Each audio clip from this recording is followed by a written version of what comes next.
of the colors.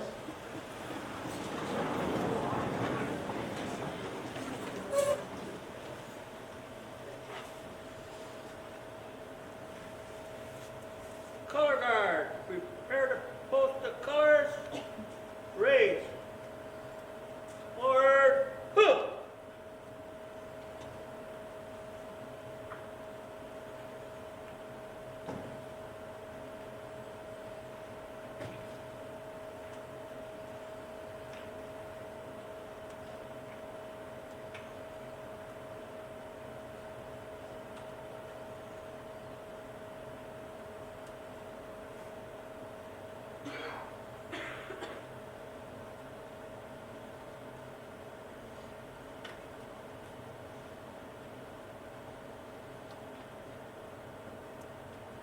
Ready? Oh! Freeze, Dad! Out!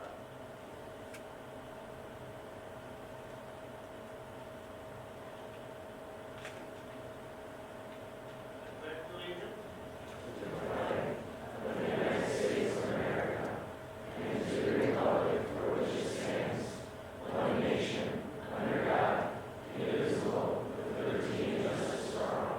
Up. Please stay standing as we have the national anthem is presented by the Merrill High School vocal students.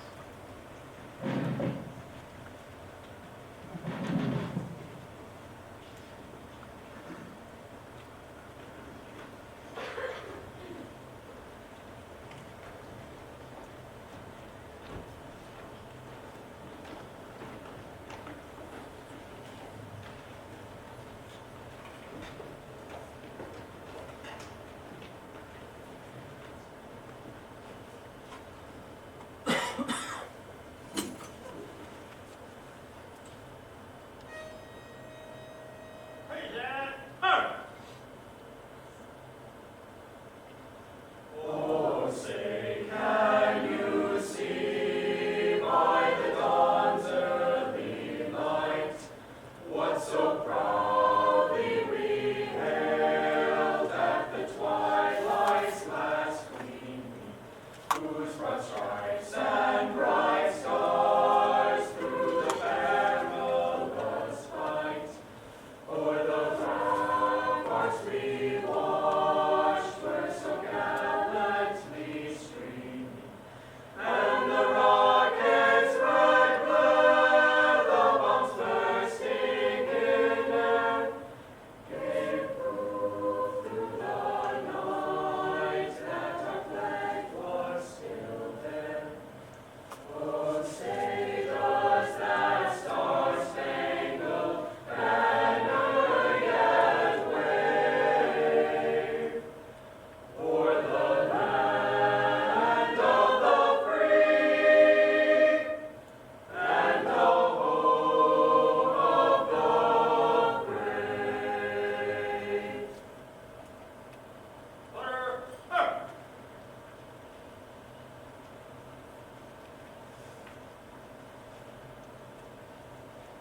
Thank you, vocal Jays. You did it.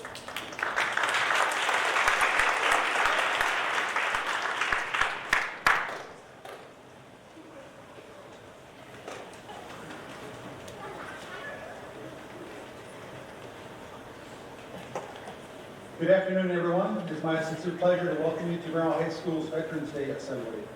I want to welcome all veterans and their families, Board of Education members, community members, and our high school staff and students to our ceremony this afternoon. Merrill High School has a long, proud tradition of honoring the veterans from all wars.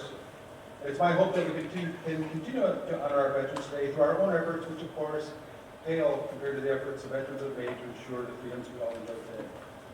Before I start, I'd like to recognize a few people that gave a lot of effort in making this event possible this afternoon. Mrs. Krazak and Mr. Wilson and their committee for putting this together. Mr. Russ Iowan and his group, Color Guard, Dr. Van and the Vocal Jays. A lot of echo in today's assembly, so congratulations on a job well done. At this time, I would ask that everyone rise and please join me in standing for a full moment of silence in commemorating all veterans who have served or are serving today. Please rise.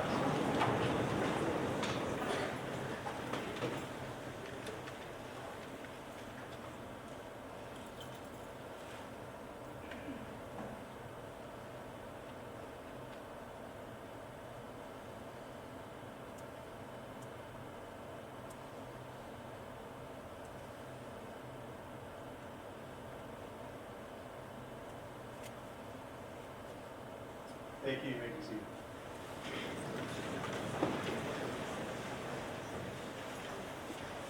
At this time, it's my great pleasure to introduce Mr. Russ Iwan, who will introduce the Voice of Democracy competition winners. Mr. Iwan, come on.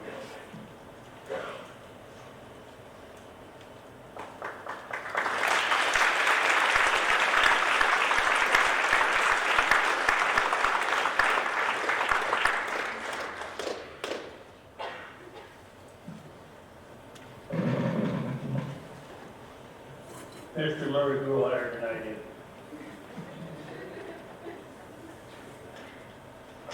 Every year, our VFW Post in Merrill here sponsors this essay program,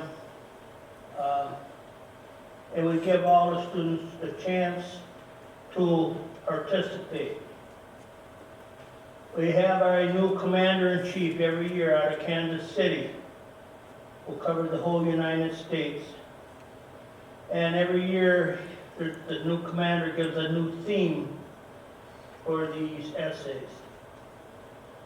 So we come here this year, and we had a small turnout, but that's just fine. It was a good turnout. We had 2 essays written, and they have been advanced onto district for judging. Anyway, the first one this year is the second place winner is Reese Marachik. Are you here, Maurice? Yes, he's here. Would you please come up here, please?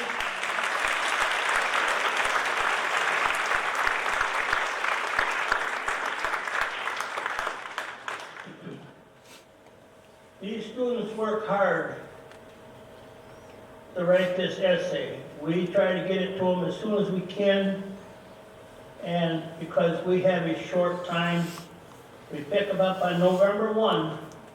We have to have them judged and into district by November 15th, which that is today, and they will be judged today if they haven't been judged before. And then they go on to state. Our first place winner, this is a familiar name, Emil Ament. Are you here? She's our first place winner.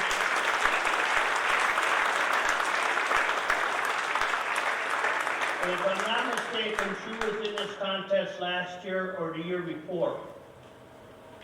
And she did well then also. So, Camille, would you give us your speech, please?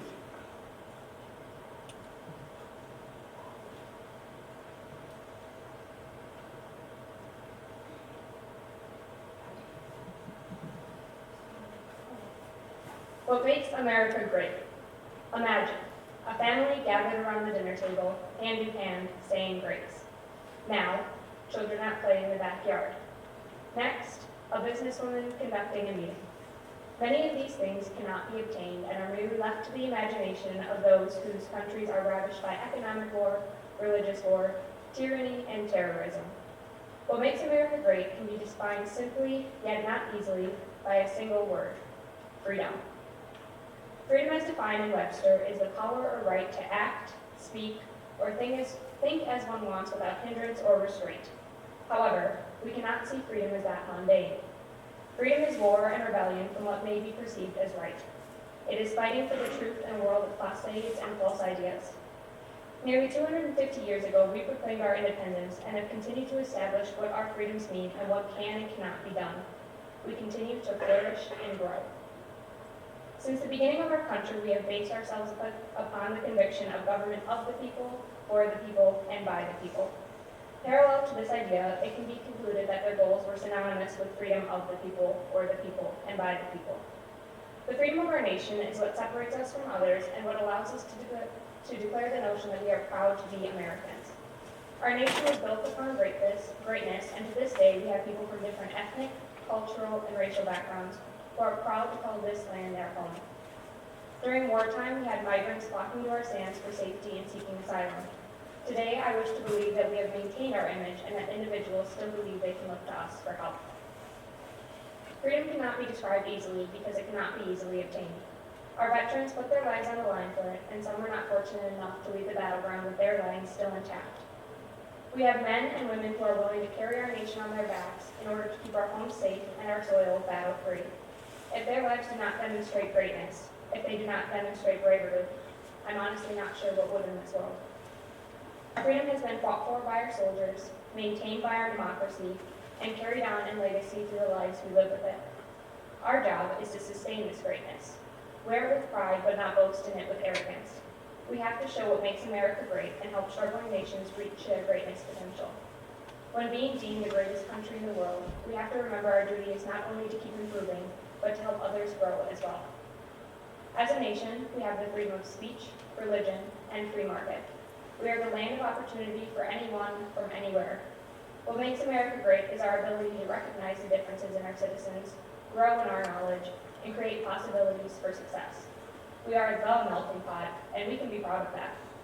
We offer humility to those who were discriminated against for practicing their religion, for those who were told, girls can't do that, for those whose government silenced their cries for help. We are great because we offer help and freedom from oppression and depression, and offer hope that there is a better life, that you can succeed and will succeed, and we will help you. America is great because of our freedoms, not only our ability to express them, but also our ability to share them with those who deserve more. Thank you.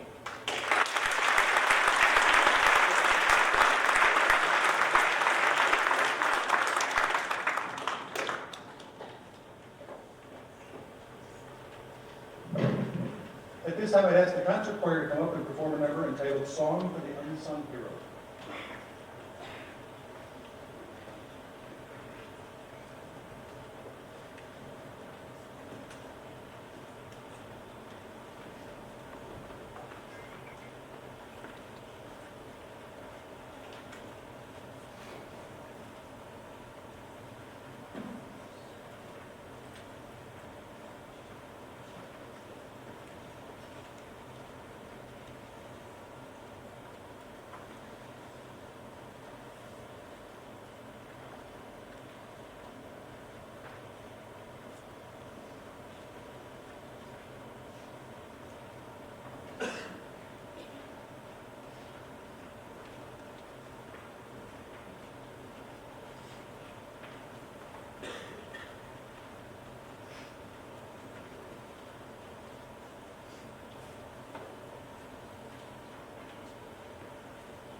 Thank you, Concert Choir. Would you return to your seats?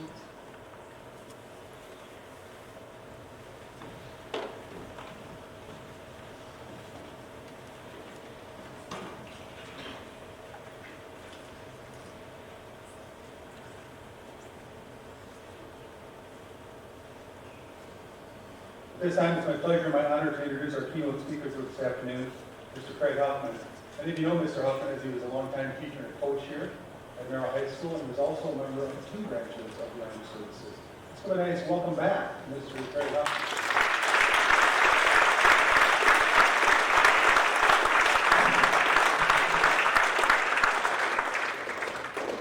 Now that I have a captive audience, I said this earlier today over at the middle school, I can, as a teacher, I can maybe keep you guys holding on for a while here. And as a teacher in front of the podium, it gives me a lot of freedom. So I appreciate that. Band, concert band, you did an awesome job, or are doing an awesome job. Concert choir, phenomenal. Vocal Jays, love you guys. Love to come back to Merrill High. I really do. It was my home. I called it my home. I spent more time here in 18 years than I did at my own house, I think, the years that I worked here. So thank you very much for calling me back. And I want to welcome everybody. I want to welcome the Board of Education members, Dr. Sample, other administrative officials, Mr. Murray, Mr. Potter, all the teachers and staff and faculty, a lot of familiar faces out there. Thank you guys for coming. This has been a tradition here at Merrill High for 20-some years now. You know, they had it in the past, and then we sort of, I don't know, I think after Vietnam, everybody was just sort of exhausted about things. So it went into a lull for about 15, 20 years, and then we brought it back, and this has been a tradition here at the high school for many years. And I was proud to be a part of that, and so I really want you guys to be a contributing member to this. Continue on with this. It's a beautiful tradition, and the Merrill veterans really deserve and honor that. And speaking of veterans, this is what it's all about, correct? Last Monday, in fact, we had a federal holiday. You couldn't get mail, or a lot of banks were closed because of it. And other organizations, federal offices, because the United States government has realized that it's a special day. We wouldn't be enjoying our freedoms, like Camille has said. We wouldn't be enjoying our freedoms if it wasn't for the unsung heroes that are sitting before us today. So, thank you, World War II vets. I know we had one this morning. Is Mr. Schmidt back today? Nope, he's unable to. We had a World War II vet among us today. It was phenomenal. I always stand in awe of that. That 75 years ago, he was standing up for our freedom. And by the way, he was a naval sailor too, so I have deep in my heart because of that. Korean War vets, thank you very much for serving. Vietnam vets, as I said this morning, a hearty welcome home to all you Vietnam vets. And all of those veterans that have served in other conflicts, such as the Berlin crisis, the Lebanon crisis, the Iraqi war, the ongoing Afghanistan conflict, war, and Somalia, Syria, you name it. We've been in all sorts of hotspots throughout the years. And I'm glad that you stepped up to serve. Myself, just briefly, very briefly, I was a sailor first. I served in the 1980s. I was aboard a USS Milwaukee. It was an auxiliary oiler. So if you think of Quick Trip and you put it on floating water, that's what it was. We had diesel fuel, we had JP5 jet fuel, we had kerosene, we made our own water, we desalinated water, and we gave it all away to ships that came alongside. Everything from a battleship, the USS Iowa or New Jersey, to the Independence, USS Independence aircraft carrier, to the USS America aircraft carrier, to all of the little cans that were floating out there. That's what we call them. I spent a lot of my time off the coast of Lebanon, my first tour. We were, by the way, I joined because it was peacetime. Believe it or not, it was peace. You know, the Vietnam War was over. We had hostages over in Iran, but they were released, and we had a few years of peacetime. So I thought, man, this is a good time. I can join the service, some type of branch of service, serve my time, do my duty, get to see the world at the compliments of Uncle Sam, and then get back and go into teaching. That was my plan. 6 months into my tour, I was off the coast of Lebanon, in Beirut, Lebanon. Most of you weren't even born then. It was on October 23rd, 1983, when 241 Marines were killed by a terrorist bomber. They drove into a barracks that we had in Beirut, Lebanon, and obliterated the building. And that started basically what we have today, the terrorism of today. It actually started the 24-hour news cycle of CNN and other news programs throughout too, because that's when we had 24-hour news coverage, that cable news really came at the forefront. So for the last number of decades, we've been at a point of war with many nations. And it's sad, but yet we're here to honor those people that have stepped up, took the oath of office, raised their right hand, and said that they would defend the Constitution of the United States against all odds. And they have. And thank you. We're here to honor you today, veterans. You have stepped up. You have made our country what it is today. So thank you. Thank you very much. If some of you have forgotten in history lessons, and I can't imagine how you would forget anything in history class, but if you have, Doug, how you doing? Okay, all right. Okay. This past Monday, on November 11th, that's a special day because on the 11th hour of the 11th day of the 11th month, back in 1918, 101 years ago, there was an armistice, and it effectively ended World War I, or at that time it was called the Great War. And then we started calling it World War I after World War II started, basically. But so every year since then, we've set aside this time in America to honor our veterans who stepped forward and served our country. And by the way, some of them didn't step forward willingly. Some of them were drafted, some of them had a draft card, and their number came up and they had to serve. And serve they did. So we honor that because of that. Because some of them, they didn't want to. They were sitting in classrooms like you were, and yet they were called up. And looking around here, many of you students have no idea what it is to serve our country yet. Veterans, again, you raised your right hand, stated and affirmed the oath to protect the Constitution, even if it would have cost you your life. It's hard to comprehend, but they did it. Most of you students do not know the pain of leaving your families, your friends, your occupations, and for some of you, schooling, to go and serve our country.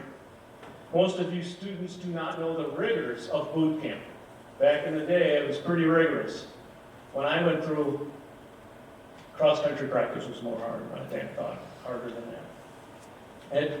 That was supposed to be a laugh, I think. Advanced, you don't know what they went through in advanced training and the next duty station that they were all ordered to.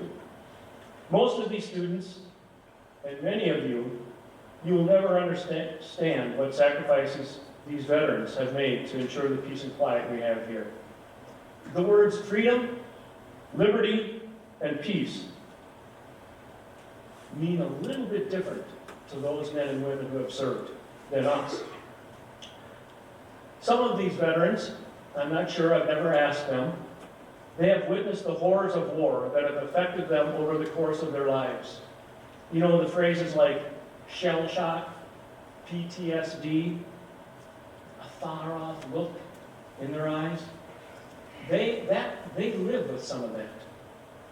Other veterans may have never seen the theater of war, but their duty to country kept them from home, kept them from family and friends, and kept them from pursuing their dreams and ideas because we needed them elsewhere. So, what can we do to honor and thank these veterans? For some of us, the idea of serving in the military, and by the way, Merrill community has a tremendous history of serving America. A tremendous history.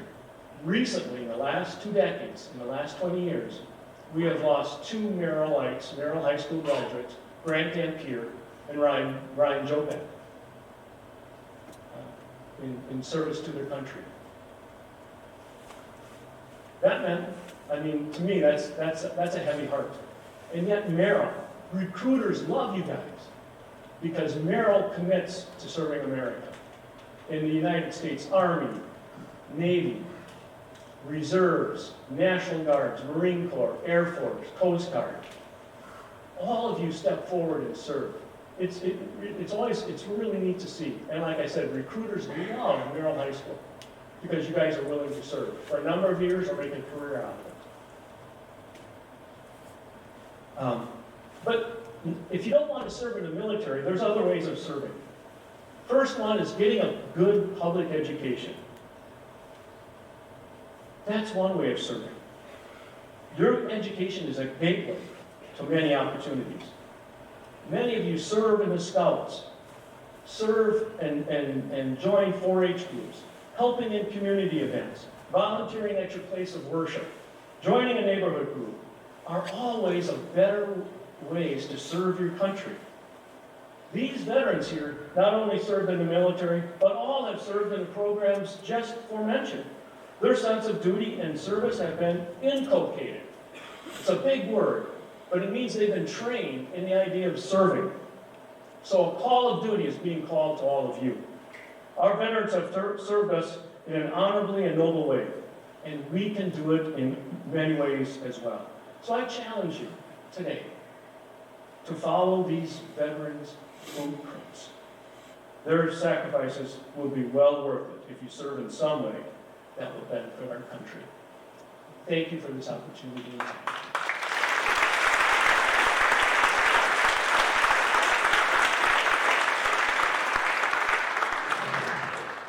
Thank you, Mr. Huffman. At this time, we'll hear from the Merrill High School Women's Ensemble.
taking this look.